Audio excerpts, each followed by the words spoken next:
आज का प्रातः मनन लूका 18:28। पतरस ने कहा, देख हम तो घर बार छोड़कर तेरे पीछे हो लिए हैं।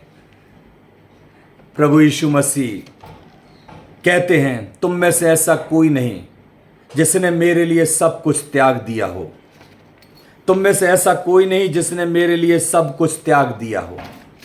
हालेलुया। आज भी कमोवश वही स्थिति बनी हुई है। हमने कुछ त्यागा नहीं है, लेकिन हम ये कहते हैं कि हम परमेश्वर के पीछे चल रहे हैं। हमने दुनिया नहीं छोड़ी है, हमने परिवार नहीं छोड़ा है, हमने जिम्मेदारियां नहीं छोड़ी हैं, हमने नौकरियां नहीं छोड़ी हैं, हमने बिजनेस नहीं छोड़ा है, हमने तमाम प्रकार के परिश्रम करना नहीं छोड़ा है। और उसके बाद हम ये कहते हैं कि हम परमेश्वर की सेवा कर रहे हैं। नहीं, पूर्णकालिक सेवा वही करता है जिसने सब कुछ छोड़ दिया हो।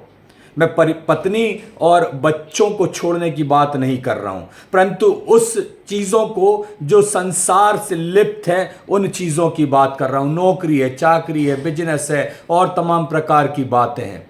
आपको तो परमेश्वर ने जोड़ा, जैसे परमेश्वर ने जोड़ा उसे कोई मनुष्य अलग ना करे। परंतु यहां पर जो वो बात कह रहा है कि ना तो तुमने अपना धन छोड़ा है, ना ही तुमने अपनी संपत्ति छोड़ी है, ना ही तुमने अपना पद छोड़ा है, ना ही तुमने अपनी इज्जत छोड़ी है, ना ही तुमने अपनी मान मर्यादा छोड़ी है। तुम इस सब चीजों के साथ साथ परमेश्वर की सेवा भी कर रहे हो, और इसलिए कहा जाता है कि आप पूर्णकालिक सेवा नहीं कर रहे।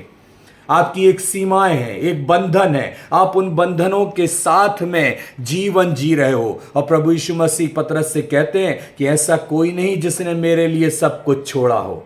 Hallelujah, hallelujah.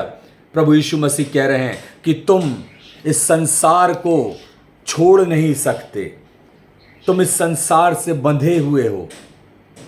और ये मत कहो कि मैंने छोड़ दिया है। जब प्रभु यीशु मसीह पकड़वा दिया गया और जब प्रभु यीशु मर गया, तो लिखा हुआ है कि चेले अपने अपने बिजनेस पे लौट कर चले गए। उन्होंने उसको बनाकर रखा हुआ था अपने बिजनेस को, वो वापस चले गए। और यहाँ प्रभु यीशु मसीह से कह रहे हमने सब छोड़ दिया। एक ध्यान तो वहाँ पर लगा हुआ है। ठीक ऐसा ही कई लोगों के साथ होता है। हम भी कई चीज़ों में उलझे हुए हैं, सेवाएं कर रहे हैं, लेकिन पूर्णकालिक नहीं कर रहे हैं। पूर्णकालिक नहीं कर रहे, मैं भी नहीं कर रहा और बहुतेरे नहीं कर रहे, परंतु कुछ हैं जो पूर्णकालिक सेवा कर रहे हैं। और परमेश्वर का धन्यवाद उन सारे लोगों के लिए जो पूर्णकालिक सेवा कर रहे हैं। परमेश्वर के लिए हमने आज तक कुछ नहीं छोड़ा है। परमेश्वर हमारी सहायता करे। आमीन।